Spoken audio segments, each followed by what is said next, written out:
Welcome to Mythos AI, your source for Cliff's Notes on complex subjects. Join Anna and Phil for yet another engaging conversation. Welcome to the Deep Dive, where we take your questions and dive deep into a certain topic, extracting the most insightful information just for you. Today, we're going to be examining a period that brought the world to the brink of nuclear war. Okay. The Cuban Missile Crisis of 1962. All right. For 13 long days, the United States and the Soviet Union stood at a precipice. Right. A chilling scenario that thankfully never escalated to full-blown conflict. Yeah. Our deep dive today aims to unpack the historical context, Okay. trace the events of the crisis, and analyze the lasting lessons it holds for today's world, especially in light of current global events. To fully comprehend the gravity of the Cuban Missile Crisis, we must first journey back to the era of the Cold War. This period, spanning from the end of World War II until the early 1990s, was characterized by a deep ideological and geopolitical rivalry between the United States and the Soviet Union. Right. The two superpowers engaged in a relentless competition for military dominance, economic influence, and global supremacy, each viewing the other with suspicion and apprehension. Right. The development and proliferation of nuclear weapons added a terrifying new dimension to this rivalry, Okay. creating a scenario where any miscalculation or escalation could have led to unimaginable consequences. The failed Bay of Pigs invasion in 1961 marked a critical turning point in this narrative. This U.S.-backed attempt to overthrow Fidel Castro's communist regime in Cuba ended in a humiliating defeat for the United States. Right. And strengthened Cuba's alliance with the Soviet Union. Yeah. Castro, fearing further U.S. intervention, welcomed Soviet support and protection. By 1962, Soviet Premier Nikita Khrushchev saw an opportunity to alter the balance of power in the Cold War. The United States had deployed nuclear-capable Jupiter missiles in Turkey, placing them within range of major Soviet cities. Okay. To counter this perceived threat and bolster the Soviet Union's global standing, Khrushchev made the decision to secretly install nuclear missiles in Cuba. A move that would place the U.S. mainland within striking distance of Soviet nuclear weapons. Yeah. This action dramatically escalated the stakes of the Cold War, transforming a regional conflict into a potential global catastrophe. The world was stunned when, on October 14, 1962, U.S. reconnaissance flights revealed the construction of Soviet missile sites in Cuba. Right. This discovery set in motion a chain of events that would become known as the Cuban Missile Crisis. Okay. President John F. Kennedy and his administration now faced an unprecedented challenge. How to neutralize this direct threat to U.S. security without triggering a nuclear war that could have had devastating consequences for both nations and potentially the entire world. The Cuban Missile Crisis formally began on October 16, 1962, when President Kennedy was informed of the Soviet missile installations in Cuba. Right. Over the next 13 days, the world watched with bated breath as the two superpowers moved closer to the brink of nuclear war. Yeah. The Kennedy administration's initial reaction was a mixture of disbelief and alarm. The presence of Soviet missiles so close to U.S. soil brought the abstract threat of nuclear war into sharp focus. Okay. Kennedy immediately convened the Executive Committee of the National Security Council, known as EXCOM, to formulate a response to this unprecedented challenge. Right. A range of options were considered, from diplomatic overtures to a full-scale invasion of Cuba. Yeah. The administration grappled with the complexities of the situation, recognizing the need for a decisive response that would deter further Soviet aggression while avoiding actions that could escalate the crisis. President Kennedy addressed the nation in a televised address on October 22, 1962. He announced the discovery of Soviet missile sites in Cuba and declared a naval quarantine around the island to prevent further Soviet shipments. Right. The use of the term quarantine rather than blockade was a deliberate choice, Yeah. intended to avoid the legal implications of a formal declaration of war. Kennedy's speech marked a critical moment in the crisis, Okay. signaling a shift from quiet diplomacy to public confrontation. Right. He made it clear that the United States considered the Soviet missile deployment a grave threat to its security, and that any nuclear missile launch from Cuba would be met with full retaliation. The Soviet Union condemned the U.S. quarantine as an act of aggression, accusing the United States of violating international law and escalating the crisis. Right. The world held its breath as Soviet ships en route to Cuba approached the quarantine line established by the U.S. Navy. Okay. This standoff at sea, with both sides possessing nuclear weapons, was a terrifying spectacle of brinkmanship. Yeah. A single miscalculation or an overzealous commander could have sparked a confrontation with unimaginable consequences. On October 24th, 1962, Soviet ships approaching the quarantine line halted, just short of a direct confrontation with U.S. naval forces. This action averted an immediate military clash, but the core issue of the Soviet missiles in Cuba remained unresolved. Right. Tensions continued to rise as both sides engaged in a high-stakes game of diplomacy and military posturing. Behind the scenes, a flurry of diplomatic activity was taking place. On October 26, 1962, Khrushchev sent a letter to Kennedy offering a potential solution to the crisis. Okay. He proposed that the Soviet Union would withdraw its missiles from Cuba in exchange for a U.S. pledge not to invade the island. Yeah. However, this communication was not formally transmitted through diplomatic channels, Right. raising questions about its authenticity and Khrushchev's true intentions. Adding to the complexity of the situation, Khrushchev sent a second, more aggressive letter to Kennedy on October 27th, Okay. demanding the removal of U.S. Jupiter missiles from Turkey as a precondition for Soviet withdrawal from Cuba. October 27th, 1962 became known as Black Saturday for a reason.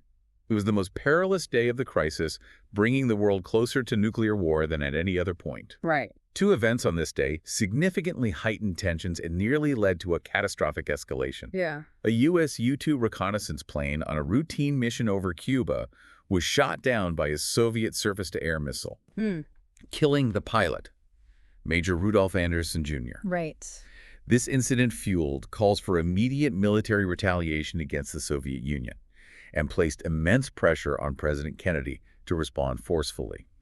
Simultaneously, Khrushchev's second letter demanding the removal of U.S. missiles from Turkey added fuel to the fire. This demand, coupled with the downing of the U-2 plane, created a sense of urgency and confusion within the Kennedy administration. Right. Some advisors interpreted Khrushchev's second letter as a sign that he was no longer seeking a peaceful resolution and that the Soviet Union was prepared to escalate the conflict. Yeah. The ex-com faced immense pressure and a ticking clock as they deliberated on a response. The world watched anxiously, aware that the fate of humanity hung precariously in the balance as the two superpowers stood on the brink of nuclear war. Okay. President Kennedy faced an agonizing decision. The downing of the U-2 plane and Khrushchev's second letter demanding the removal of U.S. missiles from Turkey had significantly escalated the crisis. Many of Kennedy's advisors urged him to authorize a retaliatory airstrike against the Soviet missile sites in Cuba and to prepare for a full-scale invasion of the island. Okay. However, Kennedy recognized that such a response carried the immense risk of spiraling into an all-out nuclear war. Yeah. He chose a path of restrained and careful deliberation, understanding the devastating consequences that a military confrontation could unleash.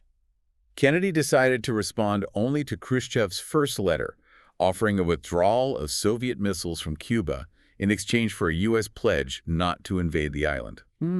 He essentially ignored the second, more aggressive letter, hoping to de-escalate the situation and avoid a nuclear confrontation. Okay. While public attention focused on the tense naval standoff in the Caribbean and the increasingly bellicose rhetoric between the two superpowers, Right. a critical diplomatic channel was operating behind the scenes. Yeah. Robert Kennedy, the Attorney General and the President's brother, engaged in secret negotiations with Soviet Ambassador Anatoly Dobrynin.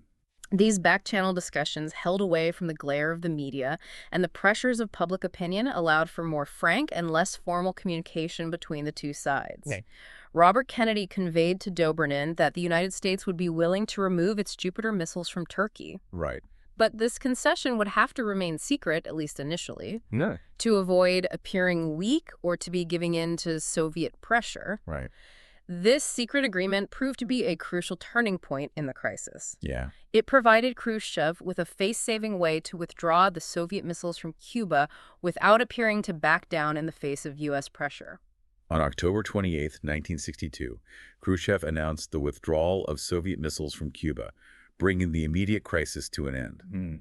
The world breathed a collective sigh of relief as the threat of nuclear war receded. Right. However, the agreement to remove the U.S. Jupiter missiles from Turkey remained a closely guarded secret for many years. The Kennedy administration feared that publicly acknowledging this quid pro quo would damage U.S. credibility on the world stage and embolden its adversaries. The resolution of the Cuban Missile Crisis marked a watershed moment in the Cold War.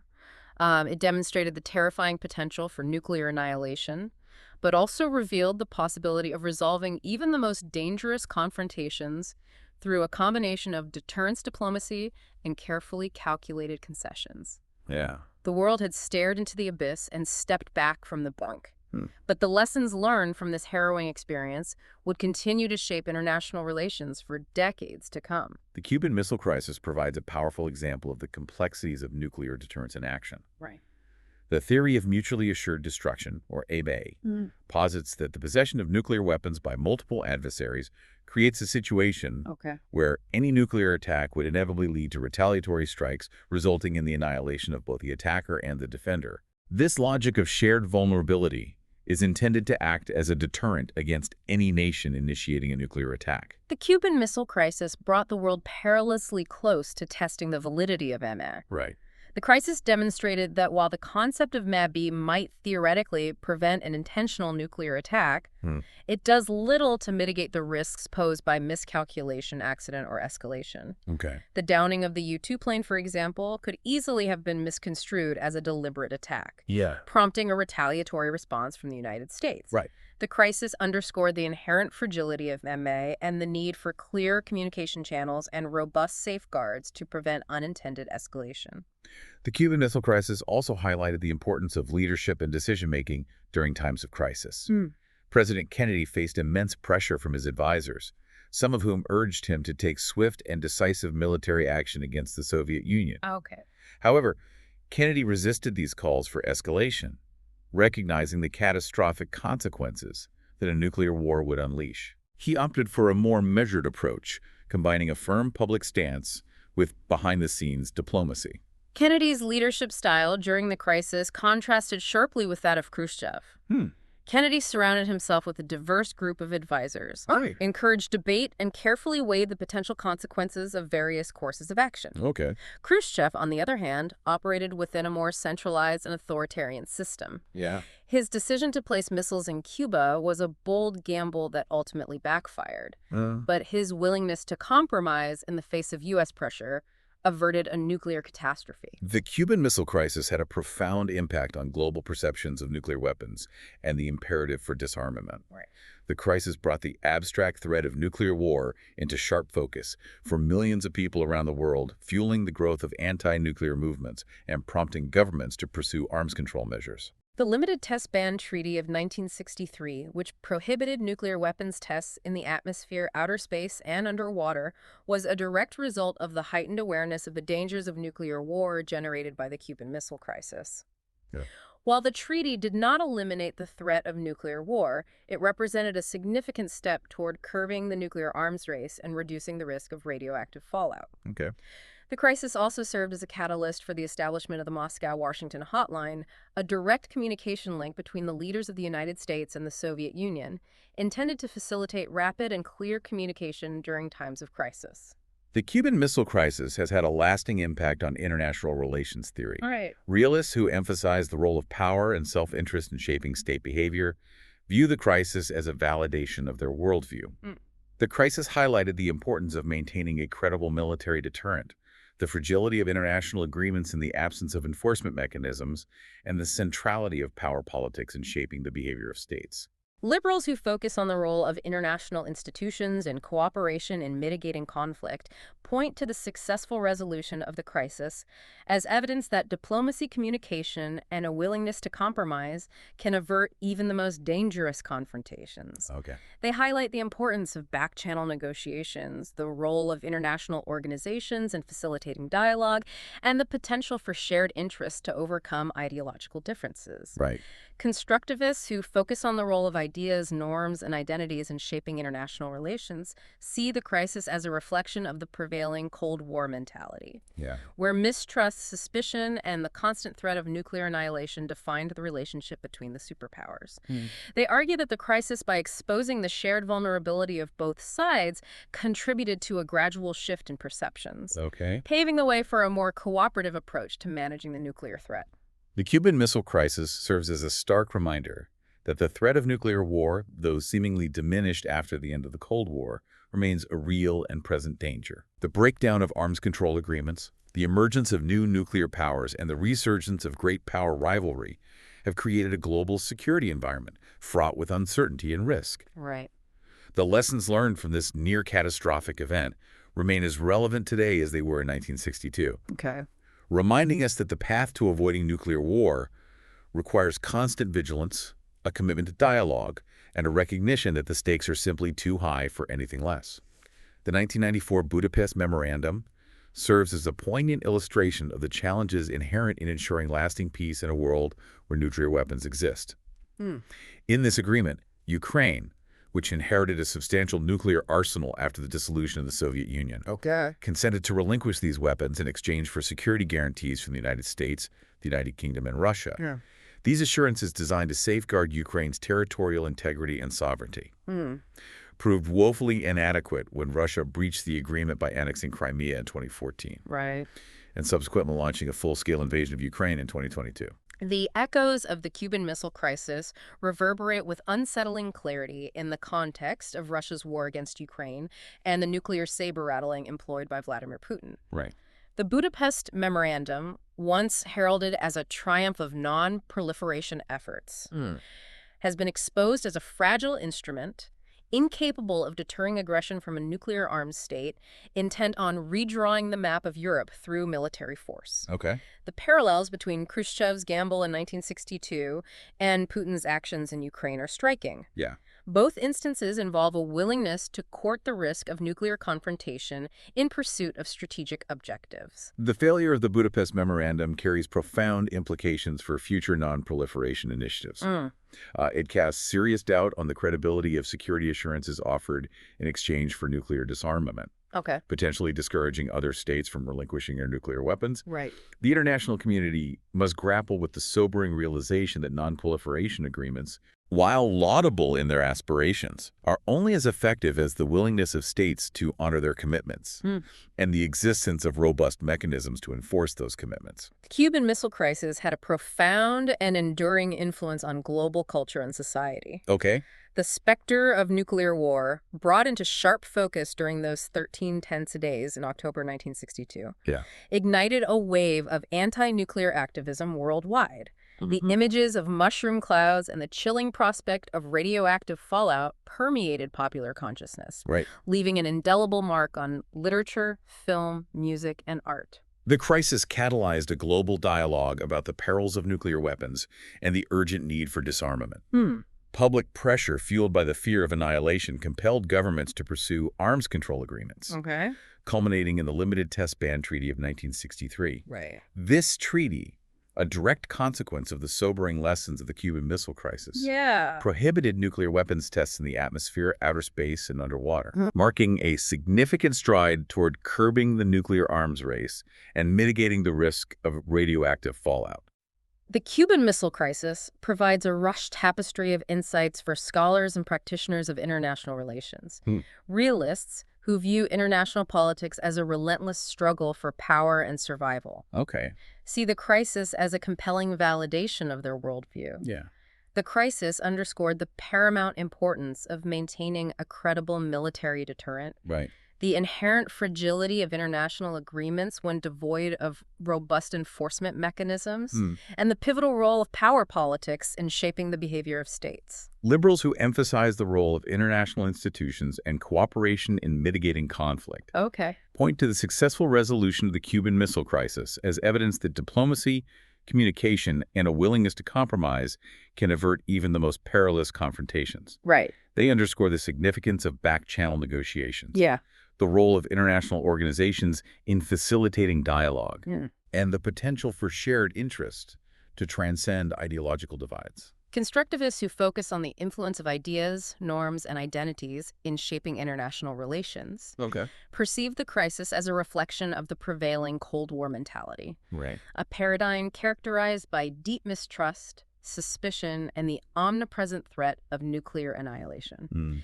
They posit that the crisis, by starkly revealing the shared vulnerability of both superpowers, contributed to a gradual but perceptible shift in perceptions, paving the way for a more cooperative approach to managing the nuclear threat.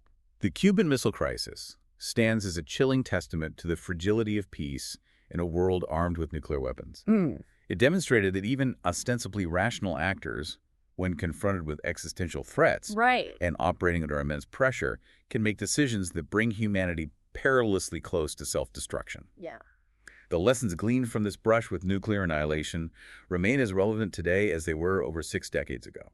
The ongoing conflict in Ukraine, with its eerie echoes of the Cuban Missile Crisis, underscores the persistent threat posed by nuclear weapons. Right. In an era marked by renewed great power rivalry, the proliferation of nuclear technology, and the erosion of arms control agreements, Yeah. the risk of nuclear war, whether by design or accident, remains a clear and present danger. Averting this catastrophic outcome necessitates a renewed commitment to diplomacy, a strengthening of international institutions, a willingness to engage in dialogue even with adversaries, and a recognition that in the nuclear age, security is not a zero-sum game, but a shared imperative. The Cuban Missile Crisis, a stark reminder of the folly of nuclear brinkmanship, Okay. serves as a potent admonition that the only viable path to victory in a nuclear confrontation lies in preventing such a confrontation from occurring in the first place. Thanks for listening to Mythos AI. Stay tuned for more concise insights. And remember to hit the like button and subscribe for future episodes.